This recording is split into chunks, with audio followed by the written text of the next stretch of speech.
Hello everyone, this is Shruti Garg and I welcomes you all on my channel that is Shruti Garg Knowledge Hub. Today we are going to discuss about elasticity of demand, the chapter for class 11th microeconomics. But before starting this chapter, I request you all to subscribe my channel and share my videos as much as possible. So let's begin with this chapter. The chapter is elasticity of demand. Elasticity, what is elasticity?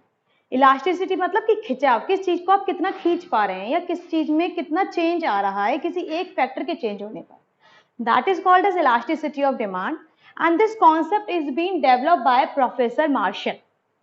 Professor Marshall is an economist, was an economist and ये जो concept है elasticity of demand का ये इन्होंने दिया था. And at the same time उनकी एक बुक है प्रिंसिपल ऑफ इकोनॉमिक्स, उसके अंदर इन्होंने इस कॉन्सेप्ट के बारे में एक्सप्लेनेशन दी है. And this both question are very important from the point of view of MCQ. आपसे पूछा जा सकता है कि that who develop the concept of elasticity of demand और name the book of professor Marshall in which he discussed about elasticity of demand. So now the question arises in our mind कि why there is a need to study this topic elasticity of demand. Actually when we studied about law of demand, तो हमने law of demand में इतना पढ़ा था कि that there is an inverse relationship between price and quantity demanded. अगर price increase होता है तो क्वांटिटी डिमांडेड कम हो जाती है और अगर प्राइस कम होता है तो क्वांटिटी डिमांडेड इंक्रीज हो जाती है. It means there is a negative relationship between the price and quantity demanded. But उसमें हमने ये भी पढ़ा था कि that it will tell you only the direction, it will not tell you how much. वो ये नहीं बताएगा कितना अंतर आएगा, यानी कि प्राइस के चेंज होने पर या किसी भी फैक्टर के चेंज होने पर डिमांड पर कितना असर पड़ेगा, how much it impact the demand if the price of the good changes. It will not been tell you by the law of demand. सिर्फ लॉ ऑफ डिमांड इतना बताता है कि इनवर्स रिलेशनशिप जाएगा और अगर आपके एक्सेप्शन है तो पॉजिटिव रिलेशनशिप जाएगा.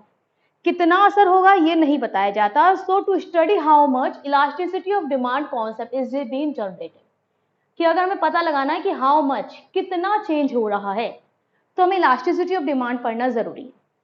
और इलास्टिसिटी ऑफ डिमांड का जो कॉन्सेप्ट है वो आपका इकोनॉमिक थ्योरी और अप्लाइड इकोनॉमिक्स दोनों में ही इंपॉर्टेंट है. Clear?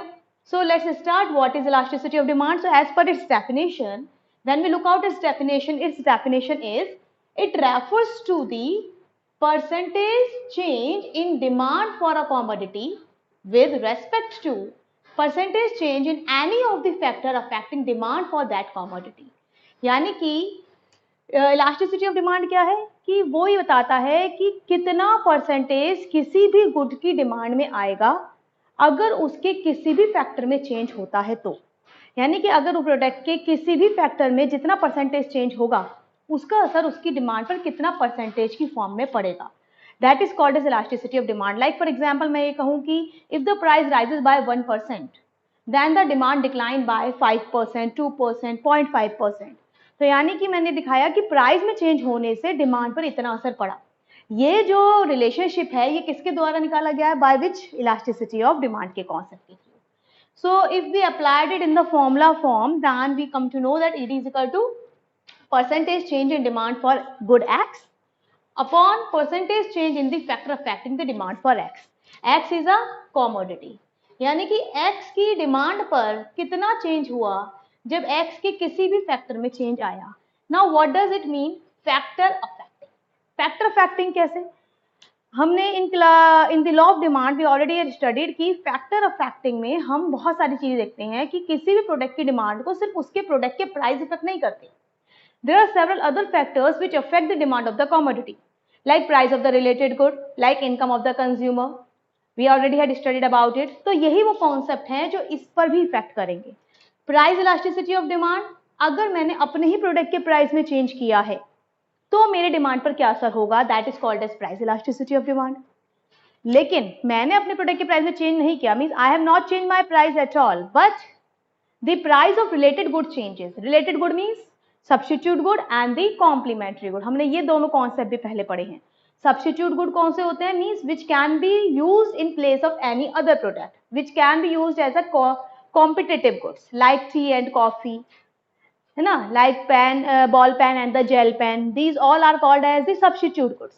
Another one is complementary goods, means by which the demand of one commodity is been fulfilled, जो एक दूसरे के पूरक होता है, like car and petrol, pen and ink, वो कॉम्प्लीमेंट्री होगा।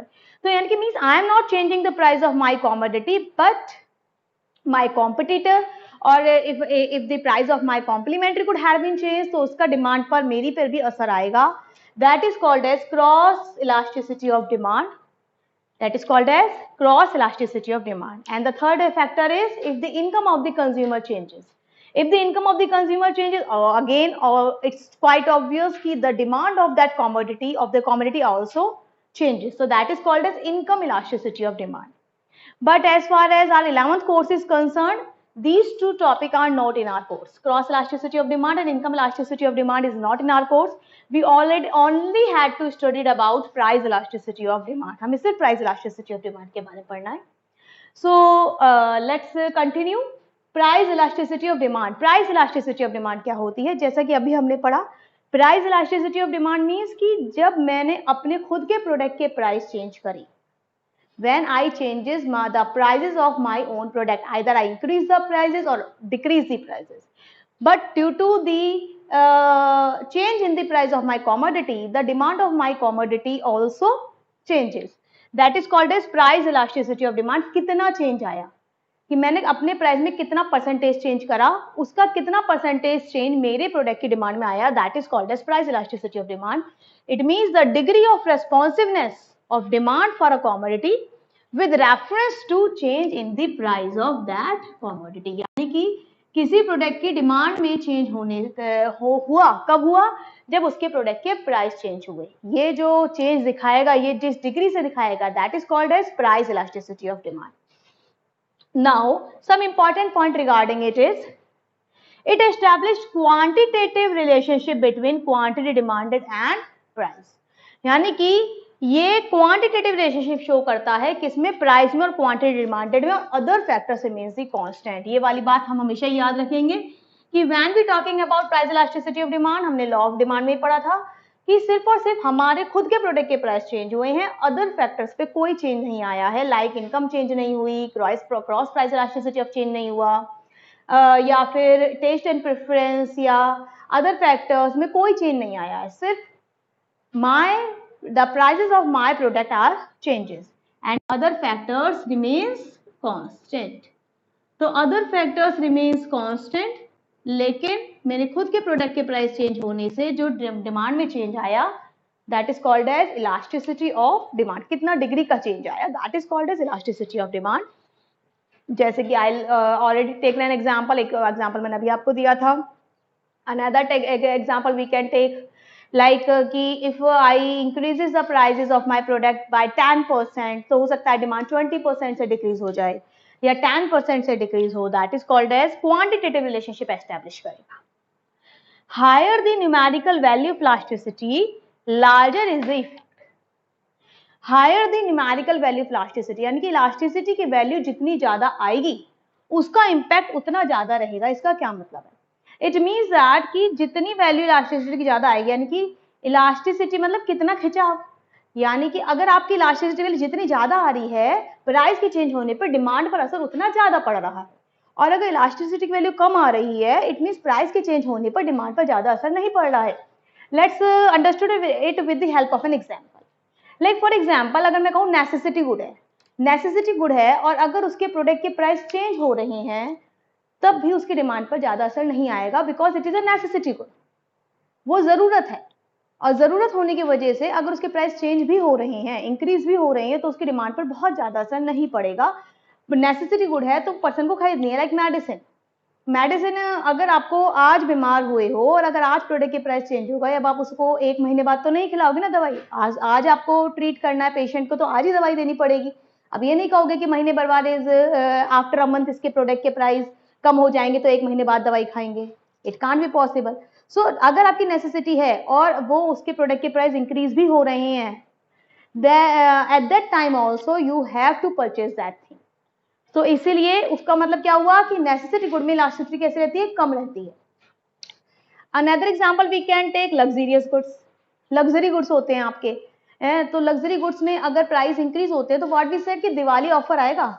कुछ महीने बाद ले लेंगे, अभी तो बहुत महंगी है, मशीन्स बहुत महंगी होती हैं, आपके ऑफर्स निकलते हैं, दिवाली ऑफर निकलते हैं, न्यू ईयर पे ऑफर्स निकलते हैं. So what people think that कि अभी नहीं ले रहे, we can purchase it after 2 और 3 मंथ्स, 2-3 महीने बाद खरीद लेंगे. क्यों खरीद लेंगे? जब ऑफर निकलेंगे प्राइस कम हो जाएंगे, लग्जरियस गुड है, ऐसी कोई नेसेसिटी है नहीं कि आज ही खरीदना है हमें. तो इसीलिए उसकी इलास्टिसिटी क्या हो गई, ज्यादा हो गई, कि अगर प्राइस में इंक्रीज या डिक्रीज हुए तो उसकी डिमांड पर बहुत ज्यादा असर पड़ जाएगा. इट मीन्स उसकी इलास्टिसिटी कैसी रहेगी, ज्यादा रहेगी. तो that's why they are saying कि जितनी ज्यादा इलास्टिसिटी की वैल्यू रहेगी उसका इम्पैक्ट उतना ज्यादा ही रहता है. On certain goods elasticity is high. We already had discussed this point. इसी में मैंने कवर कर लिया आपका. And what they are saying next point is a most important determinant of demand. जो प्राइस है वो सबसे बड़ा इंपॉर्टेंट फैक्टर है डिमांड का. बाकी सब फैक्टर से इतना इफेक्ट नहीं पड़ता जितने आपके अपने प्रोडक्ट के प्राइस के चेंज होने से डिमांड के इलास्टिसिटी पर फर्क पड़ता है. डिमांड चेंज होती है और ये सबसे ज्यादा इंपॉर्टेंट फैक्टर है. इसलिए कुछ लोग प्राइस इलास्टिसिटी ऑफ डिमांड ना बोलकर इसको इलास्टिसिटी ऑफ डिमांड भी बोल देते हैं, डिमांड इलास्टिसिटी भी बोल देते हैं, या सिर्फ इलास्टिसिटी भी बोल देते हैं. Whatever the name they will be called about, we actually discussed about price elasticity of demand.